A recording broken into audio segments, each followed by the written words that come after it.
Harry's reunion with King Charles happened 2 weeks ago, but its echo still lingers to this day. According to a reputable source, Queen Camilla has cut Harry down to size. The showdown at Clarence's house has been exposed. Hello, friends. Welcome to the King YouTube channel. Apparently, tensions were high between Queen Camilla and Prince Harry when he made a 5,500-mile dash to see his father, sources claim. Enraged, Camilla gave Harry the bum's rush after only 30 minutes and ordered him to never return, a well-placed courtier has told a National Enquirer. Her Majesty was furious. Harry flew in from his ritzy California home without getting palace approval and came with an attitude. So, according to the National Enquirer, Harry made the king, who many say only has 6 months to live, wait for hours. But of course, these reports still have not been confirmed. Anyway, people are saying that Harry made the king wait for hours and then he demanded that Camilla be forbidden from the room while he spoke with his father. The courtier says, "I'm told Camilla was outraged. She's taken a lot of bile from Harry for years and couldn't wait to let him have it." It has been reported that these feelings of animosity between Camilla and Harry go all the way back to when Harry publicly blamed Camilla for breaking up his mother's marriage to Charles. He has considered Camilla dangerous, evil, and a villain. He wrote that in his book. Harry has also accused Camilla of leaking negative stories about himself and Meghan Markle to the press to rehabilitate her own tarnished image. The courtier reports that Camilla has taken it all on the chin, but using her husband's cancer as a loving son PR stunt was the last straw. After the father-son reunion, I hear she told Harry he's a disgrace to his father, the family, and the monarchy, and she left. No doubt he isn't wanted back. This family rift is so severe that sources claim Camilla and William have set aside their own old grudges and joined forces to freeze out Harry and Meghan. Her Majesty blames Charles's pancreatic cancer on the humiliation, stress, and chaos of Harry and Meghan quitting their royal duties, heaping dirt on the family, and keeping their kids Archie and Lilibet from their grandfather. According to this palace insider, William will never forgive Harry for his vile attacks on him and his wife Kate, who is still recovering from grueling surgery. I've heard he'd rather swallow razor blades than reconcile with his traitor brother, according to the source, and now reportedly both Camilla and William are begging Charles to do something, and that something should be drastic, according to the source. They want Harry to be stripped of his titles, chopped from the line of succession, and cut from the monarchy's $2 billion will. Harry is already a palace pariah. They want to make it official. Well, okay, let's think about this. Now, I've seen a lot of proof of this. Harry is easily led. He's still addicted to drugs. He's not got much going on in that ginger head of his. He can't, or maybe he just is unwilling to really think for himself. Honestly, folks, I feel like if Harry had any smarts before he started using drugs and alcohol, those excesses have killed off what few brain cells he started off with. And we see who he is. Now, Meghan leads him around like some little puppy. He's not happy, he's miserable. But as long as he remains in the USA with Meghan Markle, he doesn't really have anywhere to go. Okay, I know all about the trauma of his mother's tragic death. Now, surely that was traumatic for him. I'm not denying that. But that's what we've heard about for years now from this pathetic man-baby. He hasn't moved on because he's not trying to move on. His mother was killed in a car crash because of a combination of irresponsibility. The driver was not even supposed to be working, so that was why he was under the influence of alcohol. And it was Dodie apparently who decided to change the plans. So they were the ones who chose to get into a car that was being driven by somebody who had too much to drink. And Diana didn't even put on her seatbelt. And it's not like we don't know what happened. There has been more than one investigation into her death. But what had come from the coroner is the fact that if she had just worn her seatbelt, then she probably would have been able to walk away from the crash. So after years of whining and trying to accuse his own family for his mother's death, we see Harry being photographed. We see him traveling in the back of vehicles not wearing his seatbelt.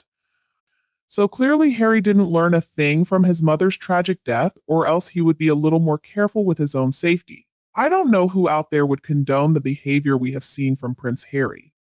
He's supposed to be an adult man. He never should have said and done what he has done to his family. He never should have married that narcissistic witch Meghan Markle. and now he has got to find some way to escape her clutches. Harry, it looks to me like, is not in his right mind. I would say he's suffering from Peter Pan syndrome. He simply doesn't act like an adult. So let's go into exactly what Peter Pan syndrome is. I might sound more technical than I often do, but there's a good reason for it. So let's talk about why Prince Harry is suffering from this Peter Pan syndrome. Alright, so first of all, the grief that he felt after his mother passed away was too much for him to handle. It was a type of trauma that was too much for him as a little boy and is clearly too much for him. Still, the pain just ate away at everything inside of him. And so I believe that Harry's Peter Pan syndrome can be traced back to this incredible trauma. So this causes Harry to be unable to grow up. And it's no excuse, but Peter Pan was a man-child, just like Harry. Peter Pan wasn't known for being particularly intelligent. He certainly wasn't known for being emotionally intelligent. And Harry's the same. Harry's go-to is to just numb all feelings. And that's why he uses drugs. That's why he uses alcohol, the partying. He does whatever he can to feel like a child. Again, people with Peter Pan syndrome may claim they're going to do this or they're going to do that. And how many times have we heard Harry make some promise about what he's going to do? And then nothing ever happens. Harry has betrayed his own family. He absolutely trashed them. He's unable to regulate his emotions. He has difficulty identifying what he even feels, and we often see these angry outbursts from him. Let's also think about why Harry chose to marry Meghan Markle.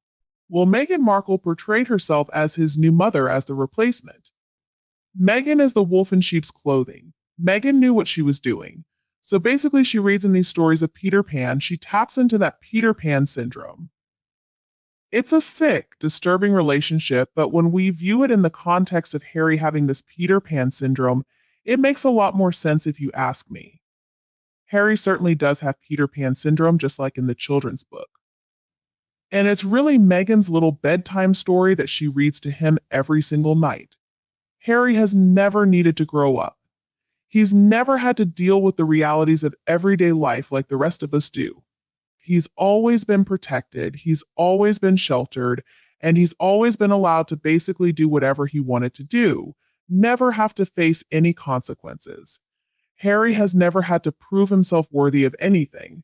He's never had to work hard for anything. Everything has just been given to him on a silver platter. The truth is, trauma doesn't have to destroy a person. It can also serve to make us stronger. We see that in William. Harry has been using his mother's death as his excuse, as his get out of jail free card ever since he was a boy. And now a tragic passing can affect different people in different ways. But I believe we have some choice in this matter. I believe we have choice in being able to move forward, even if we need the help of therapy to do so, or one can choose to never move on and remain stuck in this traumatic experience. When Harry was still being protected by his family, he never really had to think for himself. Everything was taken care of for him. The bills were paid, his clothes were bought, everything was cleaned for him. Food and housing was always provided. He didn't have to worry about a thing. Harry doesn't know how to be fully independent, so he's going to be dependent on whoever is around. Even when Harry was in the military, everything was done for him. He always had somebody to get his clothes ready, to make sure that he had food and accommodation, everything. So the Peter Pan comparison works well for Harry, but actually the Wizard of Oz works pretty well too. Basically, Harry's kind of like Dorothy. He got sucked up in a tornado, he got twisted and spun around until there was no up or down, and he's been crying. There's no place like home, and he was dropped. Of course, we're still waiting to see how hard he's going to land after the drop. But with all the drug abuse, I'm sure his life feels crazy right now, but Harry doesn't even seem to act like he's a father at this point. That interview he did in Whistler with Good Morning America, it made me cringe. And the looks Harry and Meghan were exchanging. What was that? For me, the big takeaway was that they hate each other. Harry's life now is like some kind of tragedy. And while all of this is going on, we are hearing from Sussex, Puerto Rico that, Harry is open to resuming a temporary royal role to support his father while he's ill. Okay, come on, Harry's not fit to ever undertake another single royal duty ever. Harry doesn't know what it means to be trustworthy. He doesn't understand the word decency. He has no honor, and he's certainly not honest. The late queen was so disappointed to discover that Harry is so untrustworthy, so deceitful. I mean, he secretly planned to merchandise the monarchy for his own financial benefit when he and Meghan moved to the US. Why do you think the late queen didn't allow him to use that HRH anymore? I think the best thing for Harry would be to go somewhere very remote where he doesn't have any access to the media, and maybe then he can straighten himself out. And if Harry would just take American citizenship, which he admits he's thinking about, then maybe the problem would go away because he would have to give up his prince title. Somebody who has sworn allegiance to a foreign country cannot remain in the line of succession to the British throne. But my opinion is Harry probably wants to hang on to the kudos of the royal family. He doesn't want to burn his bridges like that. He still wants a way back, but I don't think there is any way back for Harry. I mean, just look at all the horrible decisions that he has made. Maybe he's finally beginning to realize it, but there's no way back after the horrible way he has condemned the royal family just to make a quick buck. Now, maybe he's realizing that everything shouldn't have a price tag, things like trust and loyalty. Once these are destroyed, you can't easily get them back. And probably Harry just wants to come back so that he can claim he's still connected to the monarchy, and then he's going to claim that he should receive funding from the crown, and he'll assert his need once again for taxpayer-funded security and another home in the UK. Harry is not doing this because he loves his family and he wants to treat them well. I mean, Harry has talked about having that, what did he call it? Genetic pain. He's talked about having some severe mental health problems thanks to this royal life in a fishbowl, as he describes it. And he claimed that he and Meghan were finding their freedom, but now he wants back in. Okay, well, I do wonder what his little supporters and fans would say his alleged mental health problems and genetic pain were so that he could sell his book. Harry never really talked about his mother after she passed away. He was full of laughter and fun. Clearly, he was enjoying his life when he was younger until Meghan entered the scene and she convinced him they could make a lot more money if he really leaned into the trauma he experienced. Thanks to his mother's death, Meghan truly is the puppet master. She's told Harry he's got to make it seem like he wants to help his father. She tells him he needs to fly to London and ask for some kind of temporary role. Well, why is that? Because then he would get paid. Clearly, they're running out of money. They need more. And I'm sure that's exactly what this is all about. Just use the king's illness to get more money out of him. It's disgusting. And you, what do you think about this dirty plot? Let me know your opinion below in the comments. Don't hesitate to share my videos with everybody and press that subscribe button so that you don't miss a single new video by the King YouTube channel.